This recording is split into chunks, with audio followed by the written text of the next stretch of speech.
우리 모두의 영혼이 잘 되기를 예수님의 이름으로 축복합니다. 오늘 너무나 기쁜 부활절입니다. 할렐루야. 자, 우리가 부활절 하면은 나이대마다 부활절에 대한 이미지가 다른 것 같아요.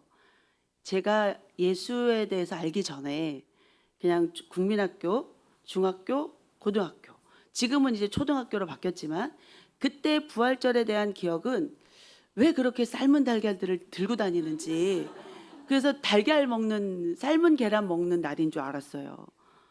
그래서 나중에 부활절이 그렇다는 얘기를 들었어도 왜 계란을 먹지?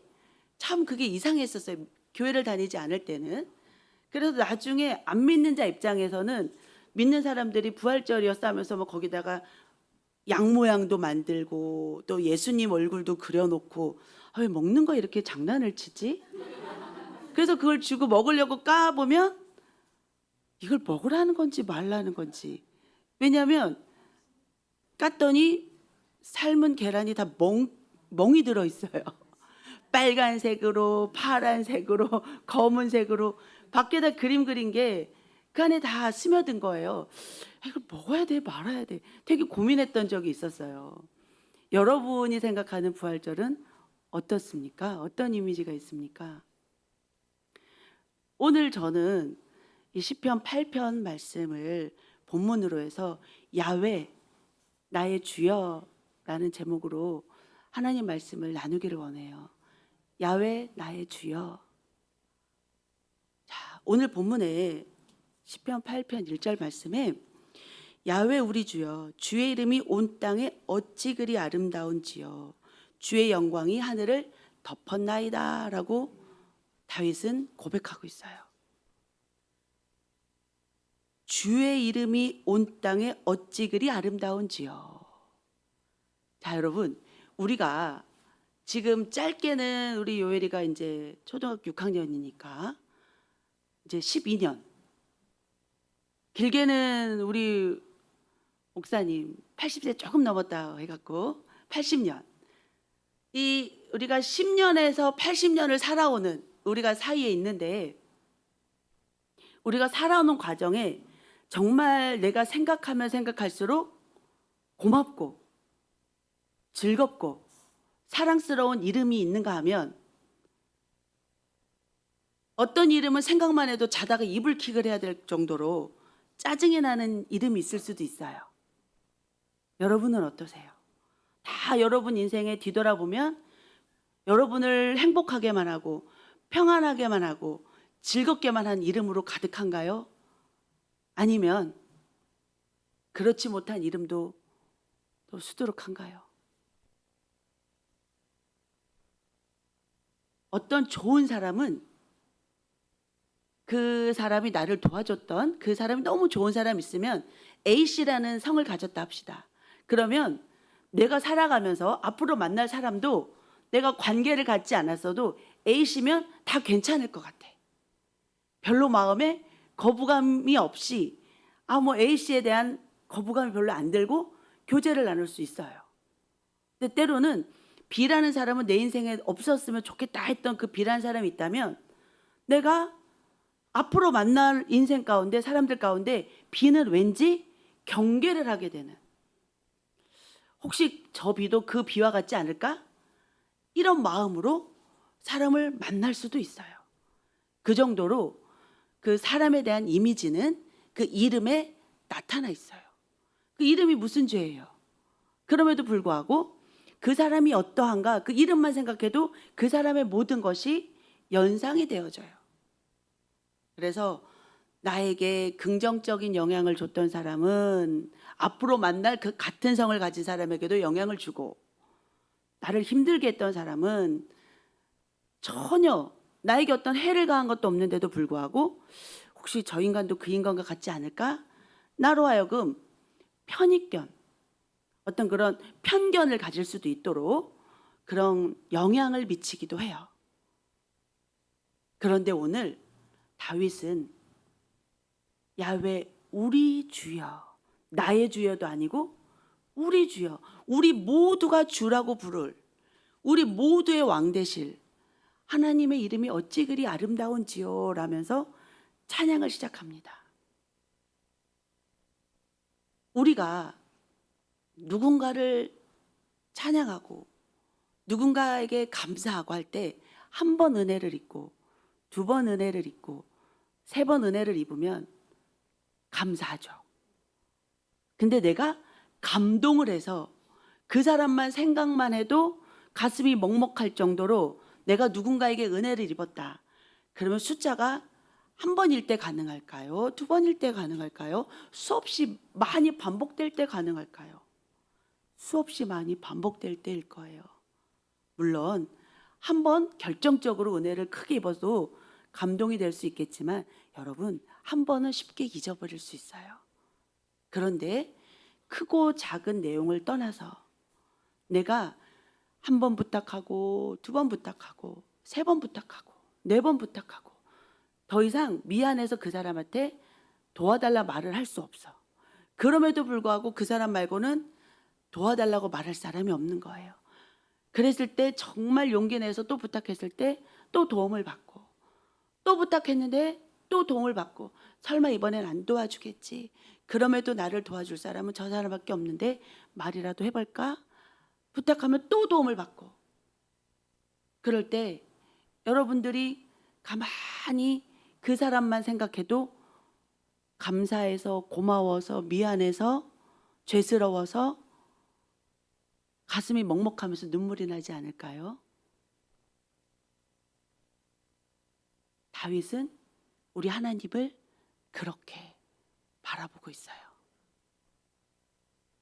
그래서 그 다윗은 얼마나 아름다운지요라고 표현하고 있어요. 사람과 같으면 너 이번이 마지막이야. 내가 도와주는 건 이번이 끝이야. 다음에 절대로 안 돼. 너 몇 번째야. 나한테 도와달라는 게 몇 번째야. 계속 생색을 낼 수 있을 거예요. 그런데 다윗은 하나님을 바라보며 그럼에도 불구하고 항상 잘못된 길로 갈 때 회초리를 쳐서라도 옳은 길로 인도해 주시고 내가 두려워 떨 때 강하고 담대하게 나를 붙잡아 주시고 내가 죽음 가운데 놓였을 때 나를 원수들 머리에 올려주시고 내가 외로워 울고 있을 때 잠잠히 오셔서 나를 안아주시고 위로해 주신 그 하나님에 대해서 야훼 우리 주여 주의 이름이 얼마나 아름다운지요 라고 고백을 하고 있습니다. 우리 모두에게도 하나님의 이름이 얼마나 아름다운지요. 그렇죠? 사람을 생각하면 사람이기에 한계가 있습니다. 하지만 모든 충만의 충만인 모든 영광의 영광이신 하나님은 한계가 없으세요. 그렇기 때문에 그 하나님의 하나님 되심에 있어서 아름다움을 다윗이 고백을 하고 있어요. 그러면서 2절에 뭐라고 고백을 하냐면 주의 대적으로 말미암아 어린아이들과 젖먹이들의 입으로 권능을 세우시며 이는 원수들과 보복자들을 잠잠하게 하려 하심이나이다. 주의 대적으로 말미암아 어린아이와 젖먹이, 그러니까 어린아이들과 젖먹이들의 입으로 권능을 세우셨대요. 자, 주의 대적은 누구예요? 나를 괴롭히는 자들이에요. 나를 괴롭히는 자들, 하나님의 뜻을 이루지 못하게 방해하는 자들. 그런데 그런 자들을 대적해야 된다라는 거예요. 근데 그런 자들을 대적할 때 미가엘 천사장을 보내는 것도 아니고 만군의 천사를 보내는 것도 아니고 오히려 어린아이들과 젖먹이들의 입으로 어린아이들과 젖먹이들의 입으로 권능을 세우시며 젖먹이가 하는 게 뭐예요? 응애응애하고 우는 것밖에 더 있어요? 어린아이들이 말하는 게 뭐 있어요? 무슨 거기에서 권위가 나오겠어요? 그럼에도 불구하고 주의 대적으로 말미암아 어린아이들과 젖먹이들의 입으로 권능을 세운다는 것은 하나님이 함께 하시면 그들이 어린아이와 같은 아무런 힘이 없고 연약한 자라 할지라도 젖먹이들과 같이 보호를 받고 어떤 케어를 받아야 될, 돌봄을 받아야 될 그런 아이라 할지라도 인도를 받고 양육을 받고 사랑을 받고 끊임없이 받아야 될 그런 자들이라 할지라도 하나님이 이들과 함께 하시면 오히려 그들을 물리칠 수 있다라는 고백을 다윗이 하고 있는 거예요. 우리 빌립보서 2장 9절 말씀 좀 찾아봅시다. 빌립보서 2장 9절에서 11절 말씀. 빌립보서 2장 9절에서 11절 말씀 함께 한 목소리로 합독합시다. 시작. 이러므로 하나님이 그를 지극히 높여 모든 이름 위에 뛰어난 이름을 주사 하늘에 있는 자들과 땅에 있는 자들과 땅 아래에 있는 자들로 모든 무릎을 예수의 이름에 꿇게 하시고 모든 입으로 예수 그리스도를 주라 시인하여 하나님 아버지께 영광을 돌리게 하셨느니라. 한 번 더 읽습니다. 시작. 이러므로 하나님이 그를 지극히 높여 모든 이름 위에 뛰어난 이름을 주사 하늘에 있는 자들과 땅에 있는 자들과 땅 아래에 있는 자들로 모든 무릎을 예수의 이름에 꿇게 하시고 모든 입으로 예수 그리스도를 주라 시인하여 하나님 아버지께 영광을 돌리게 하셨느니라. 아멘. 모든 무릎을 예수의 이름에 꿇게 하셨대요. 그리고 아버지께 영광을 돌리게 하셨대요.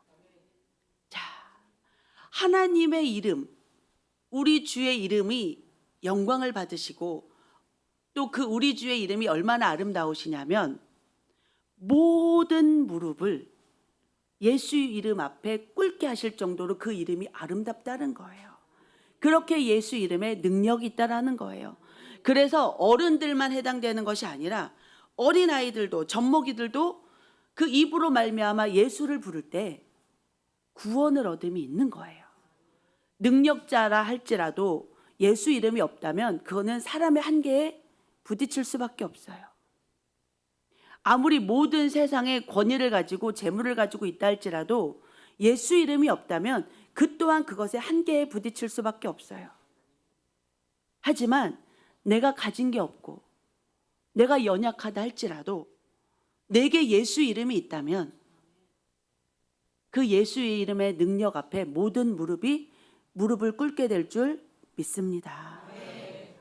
자, 말씀 하나 더 찾겠습니다. 히브리서 2장 6절에서 9절 말씀. 히브리서 2장 6절에서 9절 말씀. 히브리서 2장 6절에서 9절 말씀. 한 목소리도 합독합시다. 시작. 그러나 누구인가가 어디에서 증언하여 이르되 사람이 무엇이기에 주께서 그를 생각하시며 인자가 무엇이기에 주께서 그를 돌보시나이까.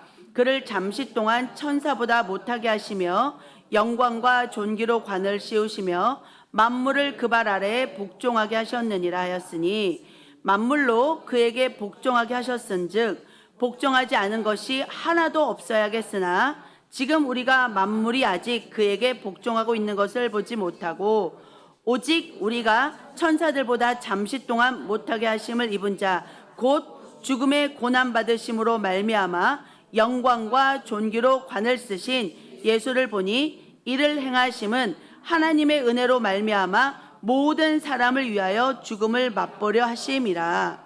네, 아멘. 모든 만물을 그 발 아래 복종하게 하셨대요. 예수 이름 아래 복종하게 했는데 그것은 모든 사람을 위하여 죽음을 맛보려 하셨대요. 자, 이 부분은 제가 조금 이따가 다시 한 번 더 설명을 드리기로 하겠습니다. 자, 다시 한번 이제 저를 보세요, 여러분. 어린아이와 젖먹이가 아무리 힘이 없다 할지라도 아무것도 아닌 어린 무능한 존재라 할지라도 그들을 통하여 하나님이 그들을 쓰시면 하나님의 일을 이루신다는 거예요. 여기에 숨은 아주 중요한 의미는 교만과 겸손입니다. 사람이 누구마다 하나님이 저마다 달란트를 주셨어요. 그런데 그 은사를 주신 이유는 교회의 덕을 세우기 위함이에요.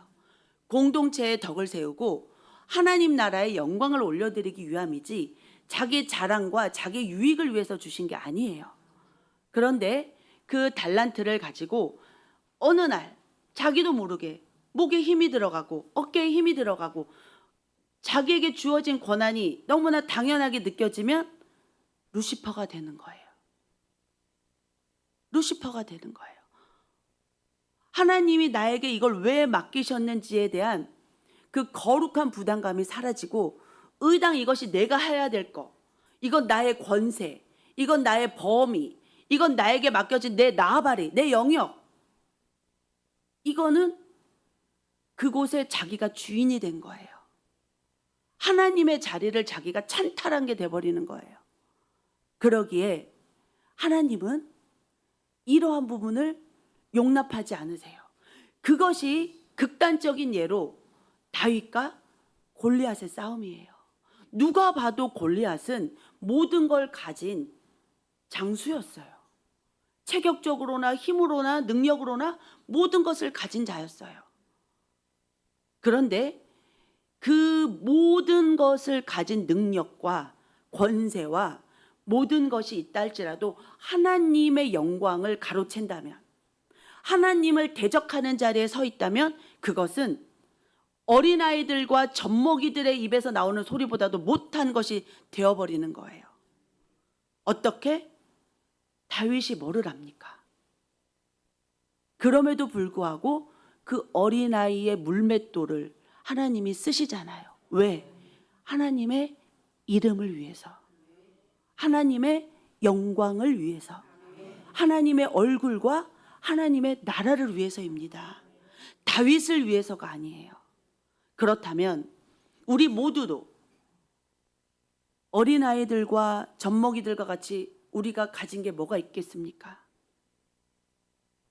그럼에도 불구하고 내가 하나님의 이름을 위하여, 하나님의 영광을 위하여, 하나님의 나라와 하나님의 세우신 교회를 위하여 내가 최선을 다하고자 한다면 하나님께서 반드시 다윗에게 베풀었던 은혜를 우리 모두에게도 주실 줄 믿습니다. 자, 여러분 출애굽기 35장 한번 찾아봅시다. 출애굽기 35장. 출애굽기 35장 37절, 30절, 31절부터 해서 36장 1절까지 보려고 합니다. 출애굽기 35장 30절부터 한번 찾아보시겠어요? 출애굽기 35장 30절. 자, 읽어보겠습니다. 모세가 이스라엘 자손에게 이르되 볼지어다 야훼께서 유다 지파 훌의 손자요 우리의 아들인 부살레를 지명하여 부르시고 하나님의 영을 그에게 충만하게 하여 지혜와 총명과 지식으로 여러 가지 일을 하게 하시되 금과 은과 노수로 제작하는 기술을 고안하게 하시며 보석을 깎아 물리며 나무를 새기는 여러 가지 정교한 일을 하게 하셨고 또 그와 단지파 아이사막의 아들 오홀리압을 감동시키사 가르치게 하시며 지혜로운 마음을 그들에게 충만하게 하사 여러 가지 일을 하게 하시되 조각하는 일과 세공하는 일과 청색, 자색, 홍색 실과 가는 배실로 수놓는 일과 짜는 일과 그 외 여러 가지 일을 하게 하시고 정교한 일을 고안하게 하셨느니라. 부살렐과 오홀리압 및 마음이 지혜로운 사람 곧 여호와께서 지혜와 총명을 부으사 성소에 쓸 모든 일을 할 줄 알게 하신 자들은 모두 야훼께서 명령하신 대로 할 것이니라. 아멘. 자, 부살레를 지명하여 부르시고 하나님의 영을 그에게 충만하게 하여 지혜와 총명과 지식으로 여러 가지 일을 하게 하시되 성막을 짓는 일꾼을 하나님이 부르시는데 하나님께서 부살레를 부르시는 거예요. 지명하여 부르시는 거예요. 그래서 부살렐에게 하나님의 영을 그에게 충만하게 하셔서 지혜와 총명과 지식으로 많은 일들을 감당하게 하셨대요. 그러면 오홀리압을 부르는 걸 보세요. 34절에 오홀리압을 감동시키사 부살레를 부르셨고, 오홀리압은 부살레를 돕는 자로 또 세우셨어요. 그랬을 때 오홀리압에게는 하나를 더 주셔요. 무엇을 주시냐면은, 자 보세요. 지혜로운 마음을 그들에게 충만하게 하사. 지혜와 총명과 지식만 주는 게 아니라 지혜로운 마음도 주신대요. 자 여러분, 하나님께서는 모세를 부르셔서 이미 이스라엘 백성들을 인도해 나가는 지도자로 세우셨어요. 그럼에도 불구하고 성막을 건축하는 이 과정 가운데 하나님께서 부살렐과 오홀리압을 지명하여 부르시고 또 돕는 자들도 부르셨어요.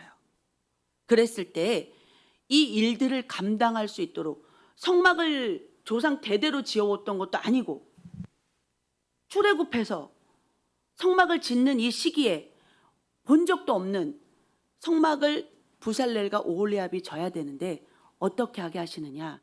하나님이 지혜를 넣어주시고, 하나님의 영으로 충만하게 하사 지혜를 넣어주시고 총명을 넣어주시고 지식을 넣어주셨어요. 그리고 돕는 자들에게는 지혜로운 마음도 더해주셨어요. 자, 우리가 하나님의 일을 할 때 나 혼자만 일을 할 수 없어요. 더불어 함께 일을 해야 되는 거예요. 더불어 함께 일을 할 때 우리 모두에게 필요한 마음은 지혜로운 마음이에요. 지혜로운 마음이란, 지혜의 근본은 뭐예요? 하나님을 경외하는 거예요. 하나님을 경외하고 하나님을 두려워하는 마음이 내 안에 있어야 되는 거예요. 결국 무엇이냐? 시기 질투를 하지 않는 거예요. 왜? 하나님이 이 일을 맡겼고 이 일을 하게 하셨을 때 모세가 있고 부살렐이 있고 오홀리압이 있고 돕는 자들이 있었어요. 그랬을 때 왜 꼭 저 사람이 하라는 대로만 해야 돼? 아니 왜 꼭 담임 목사가 하라는 대로만 해야 돼? 아니 왜 꼭 총회장님이 하라는 대로만 해야 돼? 반문이 들 수도 있죠. 하나님은 질서의 하나님이세요. 그렇기 때문에 하나님께서 주신 명령은 흘러내려가는 거예요. 그렇기 때문에 부드러운 마음, 지혜로운 마음, 부드러운 마음이라는 것은 내가 순종할 수 있는 마음. 무엇에 대해서? 하나님의 영광에 대해서, 하나님의 이름에 대해서. 그렇기 때문에 이 지혜로운 마음들이 부교역자들 마음에 반드시 있어야 합니다. 성도들 마음 가운데도 반드시 있어야 합니다. 가정에도 반드시 있어야 됩니다. 어떻게? 가정의 머리는 누구예요? 아버지예요. 남편이에요. 저도 이거 되게 싫었어요. 아니 왜 남편이 머리가 돼야 돼? 아니 왜 꼭 남자가 머리가 돼야 돼? 하지만 하나님이 그렇다고 하셨으면 그런 거예요. 뭐 말이 많아요. 그 말이 많았던 사람이 누가 있어요? 욥이 있잖아요. 그리고 욥이 째작째작 거렸어요. 하나님 앞에서 째작째작 거렸어요. 그랬을 때 너 내가 번개를 만들 때 넌 뭐 했어? 하나님 물어보셨어요. 여러분은 하나님이 번개 만들 때 뭐 하셨어요? 하나님이 코뿔소 만들 때, 악어를 만들 때 여러분은 뭐 하셨어요? 뭐 태어나지도 않았지. 아무것도 아니었죠. 모든 것을 다스리는 하나님께서, 모든 것을 아시는 하나님께서 질서를 그렇게 잡으셨는 데는 하나님의 섭리가 있는 거예요. 그렇기 때문에 그런 맥락에서 믿지 않는 자와 멍에를 같이 매지 말라고 말씀을 하셨던 거지요. 그러나 이미 일이 벌어졌다면 어떻게 하겠어요? 하나님 앞에 멍에를 믿지 않는 자들과 멍에를 같이 맨 것에 대해서 회개하고, 하나님 이 가정 안에 하나님의 질서가, 하나님의 나라가 온전하게 세워질 수 있도록 기도해야 되겠죠. 하나님의 은혜를 구해야 되겠죠. 자, 그래서 36장 1절 말씀에 보면, 출애굽기 36장 1절 말씀에 보면, 부살렐과 오홀리압과 및 마음이 지혜로운 사람 곧 야훼께서 지혜와 총명을 부으사 성소에 쓸 모든 일을 할 줄 알게 하신 자들. 자, 여기를 보세요. 성소에서 쓸 모든 일을 할 줄 알게 하셨대요. 어디 가서 교육을 받고 온 게 아니고 하나님의 영으로 그들을 부어주고 채워주시자 총명을 주시고 지식과 지혜를 주시니까 성소에서 쓸 모든 일을 할 줄 알게 하셨대요. 여러분의 능력에 맞는 사역을 찾지 마세요. 여러분이 할 줄 아는 고만고만한 것에 대한 일을 찾지 마세요. 하나님이 원하시는 것이 무엇인지, 하나님이 여러분에게 맡기신 것에 대한 능력을 구하세요. 성소에 하나님이 지명해서 부르고 너 여기 가서 이거 해라고 먼저 부살렐과 오홀리압을 부르신 거예요. 그리고 그들에게 하나님이 지혜와 총명을 넣어주신 거예요. 자, 성막에서 일할 줄 아는 사람 여기 모여라, 이런 게 아니었어요. 하나님이 지명하여 부르셨고 그 다음에 하나님의 맡기실 일에 대한 능력을 불어넣어 주신 거예요. 하나님이 여러분을 택하셨어요. 하나님이 여러분을 택하셨어요.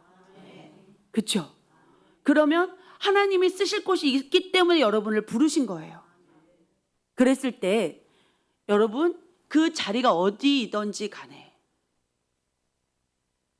하나님 저를 부르셨어요. 저를 지명하셨어요. 제게 맡기실 일을 제가 감당할 수 있도록 하나님 제게 은혜를 부어주세요. 저를 훈련시켜 주시고 저를 고쳐주세요.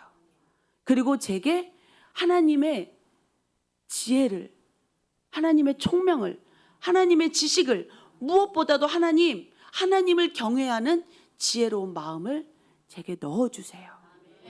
그렇게 간구해야 될 것입니다. 그러면 하나님이 우리의 구할 모든 것을 넉넉하게 채워주실 줄 믿습니다. 부살렐과 오홀리압과 그 친구들이 아니죠. 그 돕는 자들을 보시면 여러분이 내가 어떠한 일이 맡겨졌을 때, 여러분에게 어떤 일이 주어졌을 때 왜 나는 이거 아무것도 안 되는데 나한테 왜 자꾸 이걸 하라고 그러시지? 내가 정말 이 주의 길을 가는 게 맞는가? 내가 이걸 하는 게 맞는가? 질문이 들 때마다 출애굽기 35장 말씀을 기억하십시오. 36장 1절 말씀을 기억하십시오. 할 줄 알아서 부르신 게 아니에요. 능력이 넘쳐나서 훈련이 잘 되어서 부르신 게 아니에요. 하나님께서 부르시고 또 하나님이 택하셨기 때문에 그들을 책임지시고 감당할 수 있는 능력을 부어주셨습니다. 그러니 그 하나님이 얼마나 아름답습니까? 그 하나님이 얼마나 경이롭습니까? 그랬을 때 오늘 시편 기자는 또 이렇게 말하고 있습니다.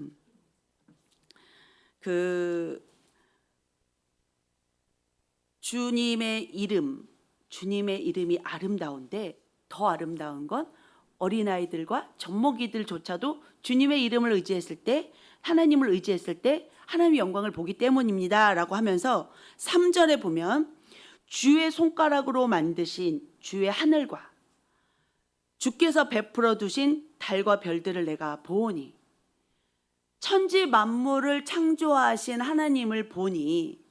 그런데 여러분 여기 해도 있고 모든 바다와 모든 게 다 있을 수도 있는데, 그냥 이 지금 다윗은 주의 하늘과 주께서 베풀어 두신 달과 별들을 내가 보니, 한밤중에 모든 만물이 아무것도 안 보이는 깜깜한 밤조차도 흑암이 덮인 그 옛날 시대에 무슨 이 LED 등이 어디 있겠으며 가로등이 어디 있겠어요. 손전등이 어디 있겠어요.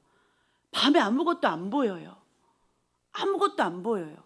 그럼에도 불구하고 밤에 보이는 게 달과 별이 보이더라 이거예요. 그 한밤중에조차도 하나님이 창조하신 그 창조물들은 빛이 나더라 이거예요. 그 밤에조차도.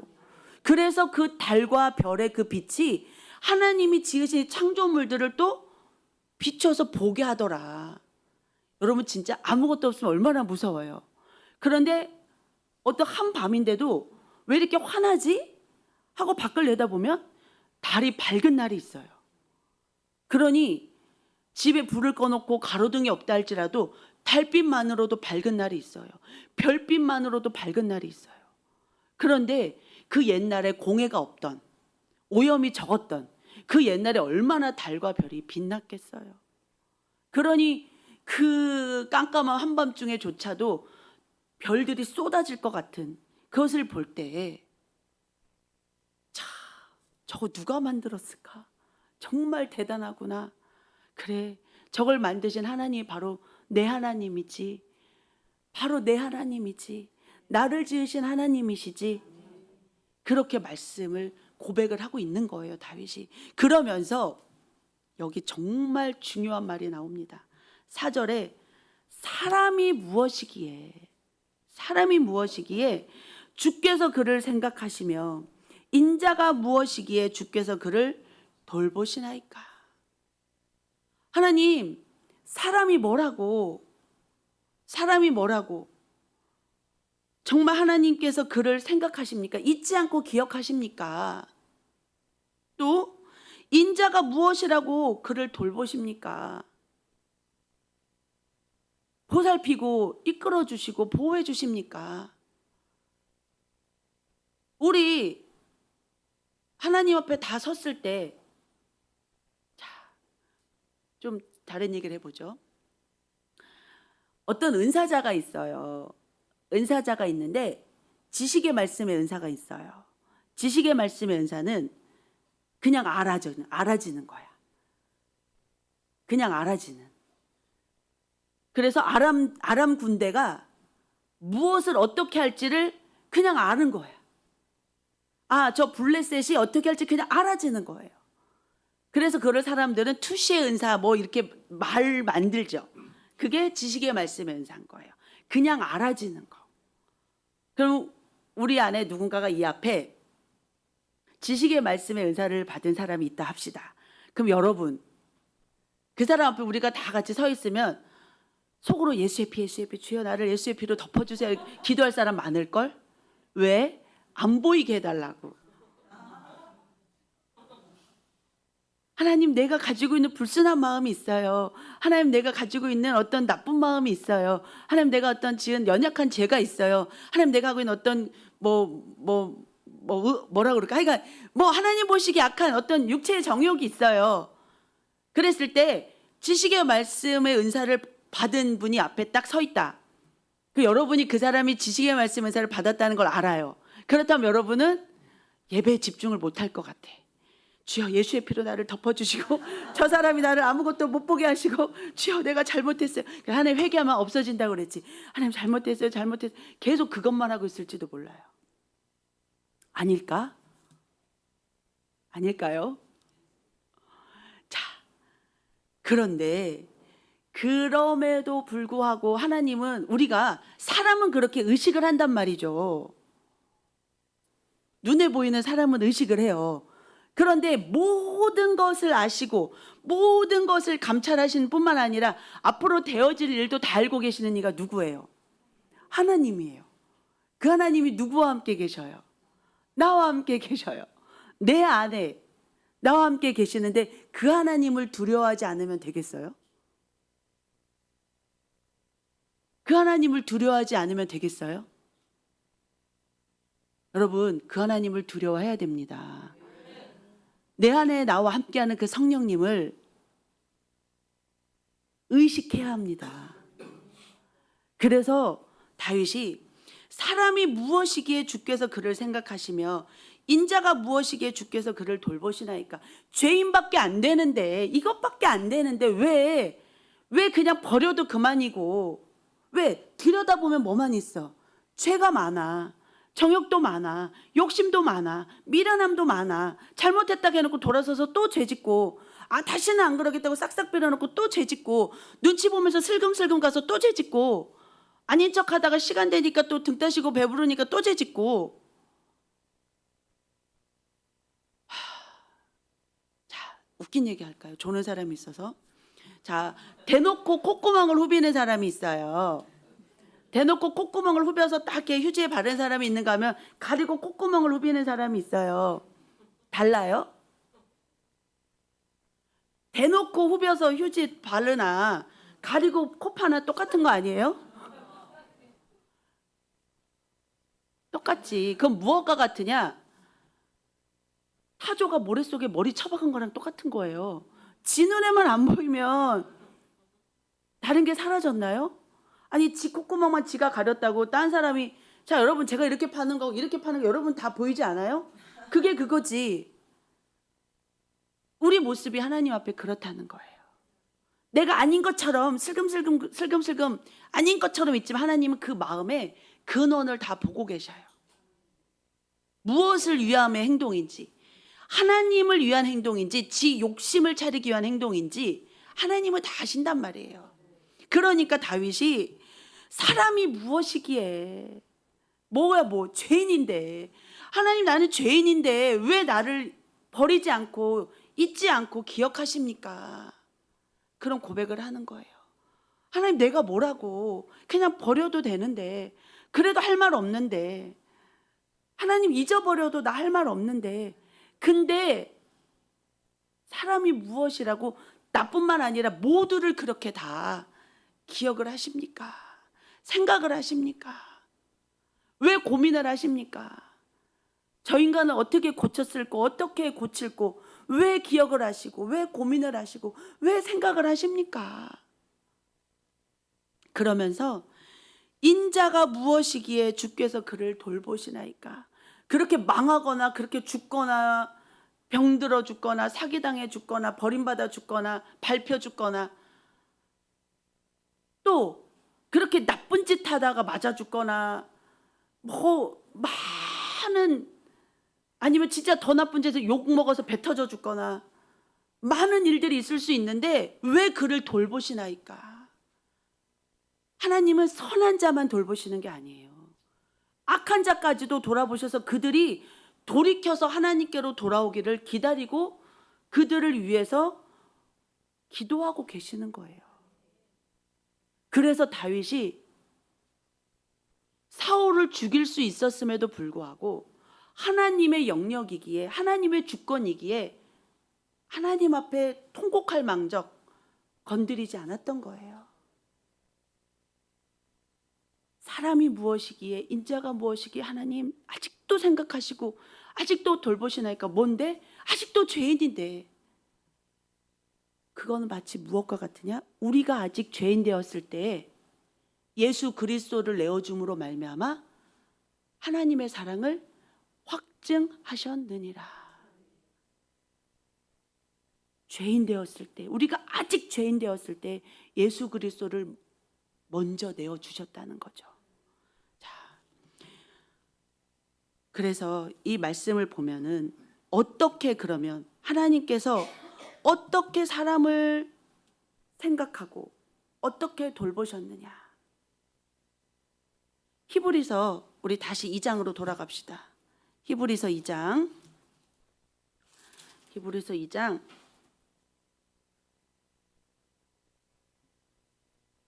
4절에서 5절 말씀 봅시다. 히브리서 2장. 자, 4절에서 5절부터 쭉 해서 제가 그냥 읽어드릴게요. 하나님도 표적들과 기사들과 여러 가지 능력과 및 자기 뜻을 따라 성령이 나누어 주신 것으로서 그들과 함께 증언하셨느니라. 하나님이 우리가 말하는 바 장차 올 세상을 천사들에게 복종하게 하심이 아니니라. 그러나 누구인가가 어디에서 증언하여 이르되 사람이 무엇이기에 주께서 그를 생각하시며 인자가 무엇이기에 주께서 그를 돌보시나이까. 그러면서 말씀하시기를 그를 잠시 동안 천사보다 못하게 하시며 영광과 존귀로 관을 씌우시며 만물을 그 발 아래에 복종하게 하셨느니라 하였으니, 만물로 그에게 복종하게 하셨은즉 복종하지 않는 것이 하나도 없어야겠으나 지금 우리가 만물이 아직 그에게 복종하고 있는 것을 보지 못하고 오직 우리가 천사들보다 잠시 동안 못하게 하심을 입은 자 곧 죽음의 고난 받으심으로 말미암아 영광과 존귀로 관을 쓰신 예수님을 보니 이를 행하심은 하나님의 은혜로 말미암아 모든 사람을 위하여 죽음을 맛보려 하심이라. 자, 다윗이 사람이 무엇이간데 인자가 무엇이간데 우리의 죄인된 우리의 모습을 말하는 것도 있지만 또 한편으로는 장차 오실 예수 그리스도를 히브리서 기자는 그렇게 다윗의 8편을 갖다가 고백하고 있어요. 사람이 무엇이간데 인자가 무엇이간데 그렇게 어떤 자야? 징계받을 자, 죄로 말미암아 죄의 싹슨 사망이기에 죽음 당할 자. 사람과 인자는 죄로 말미암아 죽을 자들이에요. 징계를 받을 자, 죽음을 당할 자, 이런 자들인데 하나님께서 그들을 기억하셔서 그들을 돌보셔서 예수님을 보내심으로 말미암아 잠시 동안 예수를 잠시 동안 천사보다 못하게 하시고 영광과 존귀로 관을 씌우셨다는 거예요. 왜? 하나님의 은혜로 말미암아 모든 사람을 위하여 죽음을 맛보게 하시려고. 누구를? 예수에게. 왜? 우리의 죄값을 예수가 짊어져야 하겠기에. 그러면 사람이 무엇이간데 인자가 무엇인데 이렇게 생각하고 돌보셨나이까? 어디까지? 예수를 보내서 우리 대신 죽게 하기까지. 그렇게 하나님이 생각하셨다라는 거예요. 그렇게 우리를 돌보셨다는 거예요. 그게 하나님의 계획이셨다라는 거예요. 그래서 그러면 그것은 무엇으로 어떻게 이루었느냐? 바로 이사야서 53장이에요. 여러분 이사야서 53장 말씀 찾아봅시다. 이사야서 53장 5절 6절 말씀. 이사야서 53장 5절 6절 말씀. 이렇게까지 생각하시고 돌보셨어요. 어디까지? 한 목소리로 합독합시다. 시작. 그가 찔림은 우리의 허물 때문이요 그가 상함은 우리의 죄악 때문이라. 그가 징계를 받음으로 우리는 평화를 누리고 그가 채찍에 맞음으로 우리는 나음을 받았도다. 우리는 다 양 같아서 그릇 행하여 각기 제 길로 갔거늘 야훼께서는 우리 모두의 죄악을 그에게 담당시키셨도다. 누구에게 담당시키셨어요? 예수님에게. 그래서 예수님이 우리의 모든 죄악 때문에 징계를 받으셔서 우리가 평화를 누리고 예수가 채찍에 맞음으로 우리가 나음을 입었어요. 그거를 우리에게 주신 선물이요. 우리를 그렇게 돌봐주시는 거예요. 그런 이 권세가 우리에게 있어요, 없어요? 권세가 있어요, 없어요? 있어요. 이렇게 우리의 허물, 우리의 죄악, 우리가 받아야 할 징계, 이 모든 것을 예수님이 짊어지셨단 말이에요. 그렇게 우리를 돌아보시고 우리를 그렇게 생각하셨어요. 그것이 바로 예수님의 십자가 사건이셨어요. 그러기에 예수님이 십자가를 지시고 그 채찍에 맞으심으로 우리에게 허락된 이 은혜, 이사야서 53장 말씀, 이 은혜가 우리 모두에게 응하게 된 줄 믿습니다. 여러분, 날마다 때마다 시마다 이 말씀을 묵상하세요. 이게 우리의 능력입니다. 하나님 우리에게 허락하신 능력입니다. 다시 한번. 그가 찔림은 시작. 그가 찔림은 우리의 허물 때문이요 그가 사망은 우리의 죄악 때문이라. 그가 징계를 받음으로 우리가 평화를 누리고 그가 채찍에 맞음으로 우리가 나음을 입었도다. 자, 다시 저를 보세요. 그가 채찍에 맞음으로 여러분이 제가 나음을 입었어요. 예수님의 징계를 받음으로 우리가 평화를 누려요. 그렇기 때문에 이 말씀을 근거로 하나님 내 죄가 이렇습니다. 내가 이런 죄악을 저질렀습니다. 예수님의 십자가의 보혈로 저를 용서해 주세요가 이 말씀 때문에 우리가 평화를 누리고 은혜를 입기 때문입니다. 그러기에 이 말씀을 정말 주야로 묵상하셔서 여러분의 능력, 여러분의 전신갑주로 삼기를 바랍니다. 자, 본문으로 다시 돌아옵니다. 본문 말씀으로 돌아와서 그를 하나님보다 조금 못하게 하시고 영화와 존귀로 관을 씌우셨나이다. 주의 손으로 만드신 것을 다스리게 하시고 만물을 그의 발 아래 두셨으니. 히브리서 기자가 이렇게 먼저 예수님 아래 모든 것들이 복종할 것에 대해서도, 또 바울이 예수 이름 아래 모든 무릎이 무릎 꿇게 될 것에 대해서도 말씀을 하고 계셔요.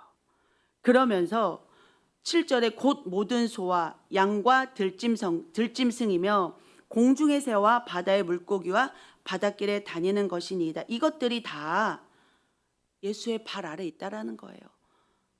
모든 만물, 창조물이, 하나님이 만드신 창조물이 예수님 발 아래 있고, 또 우리에게도 다스릴 수 있는 권세를 우리에게 주셨다라는 거예요. 그렇다면 여러분, 여기에 저는 이 말씀 오늘 꼭 한번 읽기를 원합니다. 신명기 12장 5절에서 8절 말씀. 신명기 12장 5절에서 8절 말씀. 신명기 12장 5절에서 8절 말씀. 한 목소리로 합독하시겠습니다. 시작. 오직 너희의 하나님 야훼께서 자기의 이름을 두시려고 너희 모든 지파 중에서 택하신 곳인 그 계실 곳으로 찾아 나아가서 너희의 번제와 너희의 제물과 너희의 11조와 너희 손의 거제와 너희의 서원제와 낙헌 예물과 너희 소와 양의 처음 난 것들을 너희는 그리로 가져다가 드리고 거기 곧 너희의 하나님 야훼 앞에서 먹고 너희의 하나님 야훼께서 너희의 손으로 수고한 일에 복 주심으로 말미암아 너희와 너희의 가족이 즐거워할지니라. 우리가 오늘 여기에서는 각기 소견대로 하였거니와 너희가 거기에서는 그렇게 하지 말지니라. 그래서 쭉 읽어서 여러분이 12장 28절까지 나중에 읽어보세요. 다시 말하면 여기에서 말씀하고 계신 건 뭐냐면 하나님께서 택하신 예배 처소에 대해서 말씀하고 계신 거예요. 이 신명기 12장 말씀은 하나님께서 택하신 예배 처소가 어디이냐, 거기서는 어떻게 해야 되느냐라고 말씀하고 계시는 거예요. 8절에 우리가 오늘 여기에서는 각기 소견대로, 자기 소견대로 했거니와 그 하나님이 택하신 예배 처소, 그 성막에서는, 그 성소에서는 거기에서는 니들 소견대로 하면 안 된다 라고 말씀하셔요. 그리고 그곳은 어디냐, 오직 너희 하나님 야훼께서 자기의 이름을 두시려고 너희 모든 지파 중에서 택하신 곳인 그 계실 곳으로 찾아 나아가서, 어디로? 성막으로 나아가서. 그런데 우리 예수님이 십자가에 달리셔서 죽으시면서 테텔레스타이, 내가 다 이루었다 하셨을 때 성소의 휘장이 아래서 위로 다 찢어져서 갈라졌어요. 이 성막의 성소와 지성소를 나누고 있던 성막의 휘장이, 지성소에 아무나 들어오지 못하도록 막고 있던 휘장이 아래에서 위로 찢어지면서 그 문이 열렸어요. 그래서 우리는 만인 제사장 시대가 된 거예요. 그렇다면 지금의 성소는 어디입니까? 지금의 성소는 어디입니까? 바로 내 자신인 거예요. 우리가 그러면 예전에는 자기 소견대로 살았어. 근데 이 성막에선 자기대로 살면 안 된다고 말씀하고 계시잖아요. 그럼 지금은 무엇대로 살아야 돼요? 하나님의 규례대로, 하나님의 도를 따라서. 지난 시간에 제가 말씀드렸던 거가 연결되는 거예요. 하나님의 도를, 하나님의 규례를 따라서, 성령의 인도하심을 따라서. 그래서 예수님이 그냥 죽기만 해도 됐어요. 내 죄 대신. 그런데 부활하셨다는 것은 사망 권세를 이겼다라는 거예요. 그리고 승천하셔서 내가 아버지께로 가는 것이 더 좋다. 왜? 그래야 보혜사 성령을 너희에게 보내주신다. 우리에게 다 보내주신다는 거예요. 내 안에 성령님을 모시고 살아야 된다라는 거예요. 이 거룩한, 이 은혜로운 하나님의 놀라운 사랑이 담긴 이 부활절, 이 예배 시간에 우리는 하나님의 그 사람을 생각하시고 인자를 돌보셨던 그 계획이 바로 이사야서 53장에 정말 예수님이 왜 그런 허물, 그런 징계, 그런 채찍, 왜 그런 험한 꼴을 당해야 됐는가? 바로 마귀의 일을 멸하려 하기 때문이다. 멸하려 하기 위함이다라는 거예요. 마귀의 일을 멸하려 하기 위함이다. 내 죄값을 해결하기 위해서이다라는 거예요. 그러기에 그렇게까지 하면서 우리에게 주시고자 한 게 무엇이냐? 바로 성령님이라는 거죠. 아버지와의 동고동락인 거예요. 그런데 아버지와 동고동락하는지, 내 소견대로 행하는지, 내 감정대로 행하는지 구별점이 무엇이냐? 바로 하나님의 말씀인 거예요. 하나님의 말씀이 중심이 되어져야만 망상에 사로잡히지 않아요. 자기 감정대로 신앙생활하지 않아요. 사람은 자기 유익을 구하는 존재예요. 그렇기 때문에 너무 자기 욕심이 지나치다 보면 망상이 생겨요. 어떻게 생기냐? 예를 들어서 이렇게 조용기 목사님 살아계실 때 목사님이 이제 강대상으로 등단하시잖아요. 그럼 쭉 올라오시면서 이렇게 성도들을 보시면서 한번 이렇게 쫙 쳐다보시고 가끔 이렇게 미소를 지어주실 때가 가끔 있어요. 누구 보고 웃었을까요? 그 자리에 우리가 다 있었다면 나를 보고 웃었나? 괜히 기분이 좋아지는 거지. 그런데 너무 유별나게 아주 집착을 해서 조용기 목사님을 사랑하는 사람이 있다고 합시다. 그러면 어머, 목사님이 나를 사랑한대. 목사님 어떤 손짓을 하면 목사님이 나한테 사인을 주셨어. 벌써 주여가 나와. 또 뭐 이렇게 해서 목사님이 나한테 윙크를 하셨어. 이렇게 목 좀 비볐으면 뭐 예를 들어서 나한테 윙크를 했어.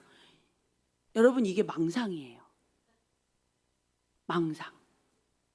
근데 이 망상이 누군가 나를 좋아하는 것만으로 망상이 되는 게 아니고 피해 망상도 있어요. 피해 망상은 정신적인 망상도 있지만 신체 망상도 있어요. 피해 망상은 누가 쳐다만 봐도 왜 전현이 아침부터 나를 째리고 그래? 모든 사람이 나한테 위해를 가하는 것 같아. 또는 자켓을 저다 걸어놨는데 누가 돈을 가져간 것 같아. 아니면 돈이 안 없어졌어. 액수는 그대로야. 근데도 누가 내 지갑을 만졌다 가져갈까 말까 하다가 성령님이 지켜줘서 안 가져간 것 같아. 그런 망상이 있는 거예요. 예를 들어서 내가 중국집을 해요. 중국집을 하는데 앞에 또 중국집이 생겼어요. 그러면 지나가다가 앞에 사장이 우리 집을 지나갔다 앞을 그럼 왠지 우리 집을 저주하고 간 것 같아. 그것도 다 피해 망상이에요. 실제로 망상이 있어요. 왜 그런 일이 생기느냐? 너무 자기 애착이 강하기 때문이에요. 너무 욕심이 많기 때문에. 그러면 마귀가 그렇게 감정을 뿌려요. 생각을 뿌려요. 신체 피해 망상은 방바닥이나 예를 들어서 이쑤시개가 흘려져 있다. 그러면 누가 나를 죽이려고 저기다 이쑤시개를 놨구나. 바느질하고 누가 잘못해서 이렇게 바늘을 흘렸다. 나를 독살하려고 저렇게 했구나. 이런 부분들이 있을 수도 있어요. 그래서 하나님의 말씀으로 내가 항상 나를 분별하는 것은 너무나 중요해요. 왜? 사단은 가끔 우리를 미혹합니다. 어떻게 미혹하느냐? 저 사람이 너를 미워해. 저 사람이 너를 저주해. 저 사람이 너를 시기해. 이런 마음을 뿌린다고 합시다. 그러면 어떤 일이 생기느냐? 기도에 집중을 못하게 해요. 하나님에게 집중을 못하게 해요. 그럼 어떻게 되느냐? 그렇게 집중을 못하면 집중을 못하면 내가 주인이 되는 거예요. 내가 내 연민으로, 내 염려로 빠져들게 되는 거예요. 내 염려로 빠져들어요. 그렇게 되면 내가 주인이 되는 거예요. 자, 다시 지난 시간에 설교했던 거랑 다시 생각해 봅시다. 다윗이 군대가 쳐들어왔을 때 하나님, 저 군대를 대적할 수 있는 군대를 보내주세요라고 기도했어요? 아니면 하나님을 찬양했어요? 하나님을 찬양했어요. 내가 나의 건강으로 염려가 되면 거기에 함몰돼 버려요. 자, 생각이 전환이에요. 다시 설명드립니다. 내가 생각의 전환이 4차원의 영성을 가지고 지난 시간에도 말씀드렸는데 오늘도 또 4차원 영성을 가지고 말씀드려요. 예수님이 그렇게 징계를 받으셨어요. 징계를 받았어? 그러면 그 징계를 받았는데 예를 들어서 누군가가 실제로 필리핀 같은 데서는 청부살인이 많잖아요. 실제로 돈 몇천 원 주면은 그냥 죽여줘요. 청부살인을 시켜요. 그런 나라에 있다고 합시다. 그러면 같이 밥 먹고 나서도 누군가에게 시켜서 저 사람 죽여주세요 하고 돈을 5천 원, 10,000원 주면은 같이 밥 먹고 나온 사람이 가서 죽일 수도 있어요. 실제로 필리핀에서 그런 일이 일어나는 거예요. 그런데 우리가 만약에 그런 곳에 살고 있다고 합시다. 그러면 그거는 누군가가 나를 죽일 수 있다는 게 망상이에요? 아니면 실제로 들어올 수 있는 두려움이에요? 실제로 일어날 수 있는 두려움이에요. 그러면 이 두려움 가운데 내가 계속 그 두려움에 떨다면 바깥 생활 할 수 있을까요? 없을까요?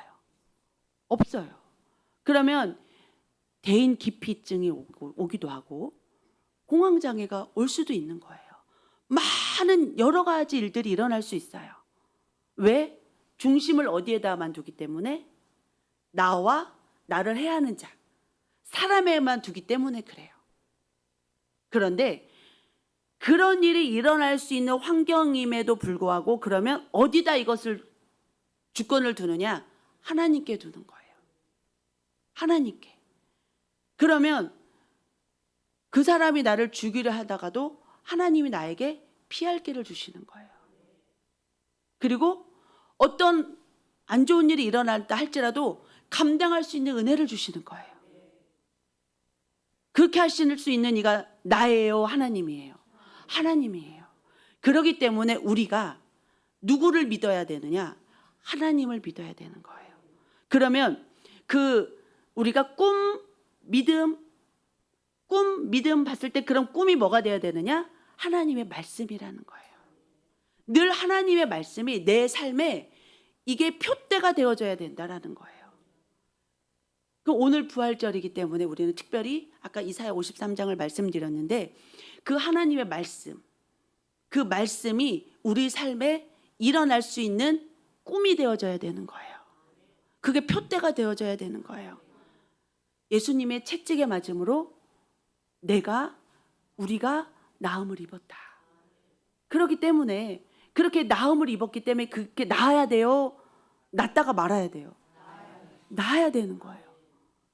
그거를 이루어질 때까지 선포하고 기도하고 마귀를 대적해서 나가야 되는 거예요. 그것이 응답받을 때까지. 그래서 다니엘이 21일 동안 기도했다고 하잖아요. 첫날 응답을 받았지만 거기를 막고 있는 바사국군이 막고 있어서 못 왔다고 그러잖아요. 늦어졌다고 얘기하잖아요. 우리도 하나님의 이 약속, 예수님의 이 약속, 정말 우리들 중에도 아픈 자들이 많은데 예수님이 채찍에 이미 맞으셨어요. 앞으로 맞을 것이 아니야. 이미 맞으셨어요. 그래서 우리가 이미 나음을 입었어. 입을 꺼야가 아니고 나음을 입었어요. 그럼 그것이 우리의 능력이 되어져야 되는 거예요. 우리의 권한이 되어진 거예요. 우리의 권세가 되어진 거예요. 그러기에 그거를 내 삶의 현상 가운데 이루어질 때까지 예수의 이름으로 선포하고 나가야 되는 거예요. 병마를 대적하고 나가야 되는 거예요. 우리 하나님이, 능력의 하나님이 우리를 그렇게 생각하시고 예수님이 다시 오실 때까지, 제르마야 오실 때까지 그 능력을 우리에게 주신 줄 믿습니다. 그러기에 아까 12장 말씀처럼 하나님의 이름을 두려고 처소를 택했는데 그게 바로 우리 모두라는 거예요. 그래서 우리가 가는 곳마다 하나님의 이름을 영광스럽게, 하나님의 이름을 만홀히 여기게끔, 아우 저 사람 예수 믿는다들 왜 저래, 이게 아니라 예수 믿는 사람은 정말 다르네. 저 사람 보니까 정말 예수가 있네. 저 사람 기도하는 거 보니까 하나님이 살아 계시네. 응답을 받네.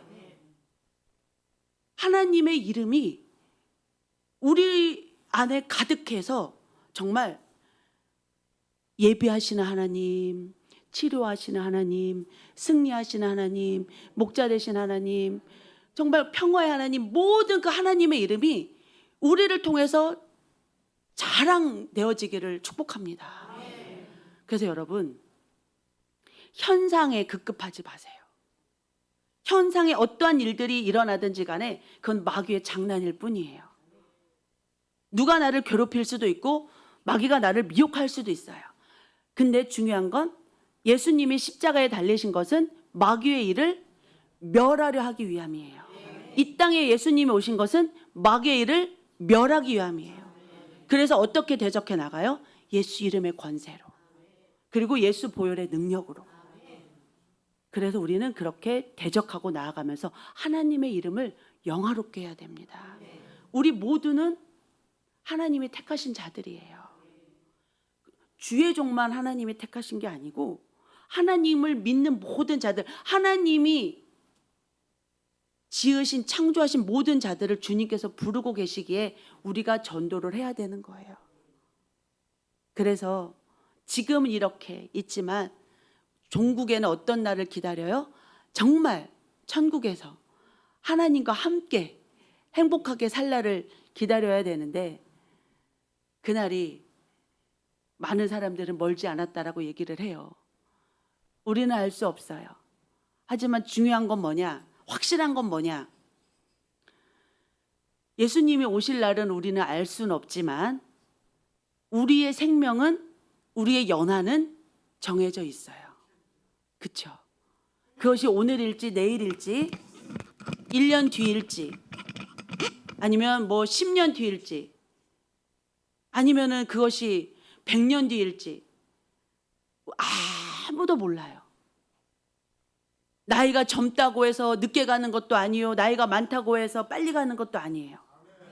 정말 그거는 모르는 일이에요. 그렇기 때문에 우리는 하루하루를 정말 최선을 다해서 오늘이 내 삶의 마지막 날인 것처럼 하나님께 집중하면서 내 자신을 돌아보고 근신하면서 살아가기를 다시 한번 예수님의 이름으로 축복합니다. 우리 그 이사야서 말씀 한 번만 더 우리가 합독하시고 기도하길 바랍니다. 이사야서 53장 5절 6절 말씀, 이 말씀을 합독하시면서 이 말씀을 우리가 가슴에 새깁시다. 그리고 기도할 때마다 매일매일 묵상하면서 여러분 주변 사람들을 위해서도 기도해 주세요. 함께 읽습니다. 시작. 그가 찔림은 우리의 허물 때문이요 그가 상함은 우리의 죄악 때문이라. 그가 징계를 받음으로 우리는 평화를 누리고 그가 채찍에 맞음으로 우리는 나음을 받았도다. 우리는 다 양 같아서 그릇 행하여 각기 제 길로 갔거늘 야훼께서는 우리 모두의 죄악을 그에게 담당시키셨도다. 아멘. 자기 이름을 넣어서 읽어봅시다. 그가 찔림은 장혜경의 허물 때문이요, 이렇게처럼 자기 이름을 넣어서, 자 시작. 그가 찔림은 장혜경의 허물 때문이요 그가 상함은 장혜경의 죄악 때문이라. 그가 징계를 받음으로 장혜경은 평화를 누리고 그가 채찍에 맞음으로 장혜경은 나음을 받았도다. 장혜경은 다 양 같아서 그릇 행하여 각기 제 길로 갔거늘 야훼께서는 장혜경의 모든 죄악을 그에게 담당시키셨도다. 아멘. 이렇게 자기 이름을 넣어서 매일같이 선포하고 하나님이 주신 능력과 은혜로 덧입혀지시기를 축복합니다.